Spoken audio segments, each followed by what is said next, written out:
Hi பிரைஸ்லாட். இந்த video இருக்குன்னு பார்த்தீங்கன்னா, நான் பேசுறதை கேட்டுக்கொண்டு இருக்கிறவங்களுக்கு தாங்க. இப்போ ஒரு சின்ன ஒரு உதாரணம் சொல்கிறேன். இப்போ நம்ம ஒரு ஷாப்பிங் பண்ண மாலுக்கு போகிறோம். அப்போ ஸ்டெப்ஸு அங்கே வந்து லிஃப்ட்டும் இருக்கும், எக்ஸலென்ட் இருக்கும், ஸ்டெப்ஸும் இருக்கும். இப்போ நம்ம ஒரு முடிஞ்ச அளவுக்கு என்ன பண்ணுவோம், ஸ்டெப்ஸில் போவோம், நடந்து போவோம், பழகுவோம். கொஞ்சம் கால் வலிக்கும் போது என்ன பண்ணுவோம், எக்ஸலேட்டர்லையோ இல்லை லிஃப்ட்லேயோ ஏறி போவோம். ஏன்னா கால் ரொம்ப வலிக்குது, இதுக்கு மேலே நம்மளால நடக்க முடியாது. அதனால நம்மளை மூவ் பண்ணுறதுக்கு ஈஸியாக மூவ் பண்ணுறதுக்கு லிஃப்ட்டோ எக்ஸலேட்டரோ இருக்குது, அதை பயன்படுத்துவோம்.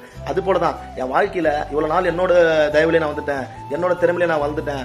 எனக்கு யாருமே இல்லை, நானா முட்டி மோதி வந்துட்டேன். இதுக்கு மேலே என் லைஃப் என்னால் மூவ் பண்ண முடியல, இதுக்கு மேலே எவ்வளோ நினைச்சாலும் என்னால் உயர முடியல அப்படின்னு நீங்கள் அந்த இடத்துல ஸ்டாப் ஆகிக்கிறீங்களா?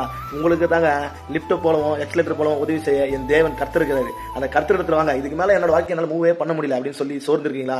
கர்த்தர் சொல்றாரு, உன் வாழ்க்கையை ஆசீர்வதித்து உன்னையும் ஆசீர்வதித்து 1000 மடங்கு நான் பெருக செய்வேன். நீ என்ன நம்பு, என் கையை பிடி, நான் உன்னை உயரத்துக்கு கொண்டுட்டு போறேன் கர்த்தர் சொல்றாருங்க.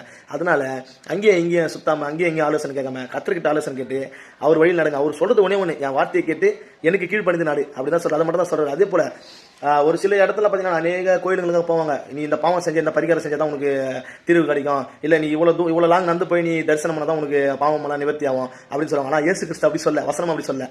தன் பாவங்களை தன் வாயினால் அறிக்கிட்டு கர்த்தர்கிட்ட போய் மன்னிப்பு கேட்கறவனுக்கு எல்லா பாவமும் கழுவப்படும் சொல்றாங்க. நீ வந்து அங்கே போய் சுத்தத்தாவில் இங்கே போய் சுத்தத்தாவில் உன் டைம் வேஸ்ட்டே பண்ணதில்லை. பா ஏசப்பா, நான் தப்பு பண்ணிட்டேன், உமக்கு விரோதமாக நான் செஞ்சுட்டேன், என்ன மன்னிங்க அப்படி சொல்லும் போது அவர் ரொம்ப மனதுருக்கிற தெய்வம். அவர்கிட்ட போய் அப்படி கேட்கும் போதோ என் புள்ள தப்பு உணர்ந்துச்சு அப்படின்னு சொல்லி அவர் சந்தோஷப்பட்டு உன் பாவத்தெல்லாம் கழுவி உன் சாபத்தெல்லாம் நீக்கி உன் ஆசீர்வாதத்தை 1000 மடங்கு பெருக செய்வார். அதனால ஆலோசனை அங்கே இங்கே கேட்காம, என் வாழ்க்கையில் இதுக்கு மேலே என்னால் மூவ் பண்ண முடியும்னு தவிக்காம கர்த்தர்கிட்ட டேரெக்டாக போடுங்க. மூவ் பண்ண முடியல, கர்த்தர்கிட்ட போடுங்க. அவர் ஈஸியாக உங்களை மூவ் பண்ணி உங்களை 1000 மடங்கு பெருக செய்வார். பாய், அடுத்த வீடியோவில் சந்திப்போம்.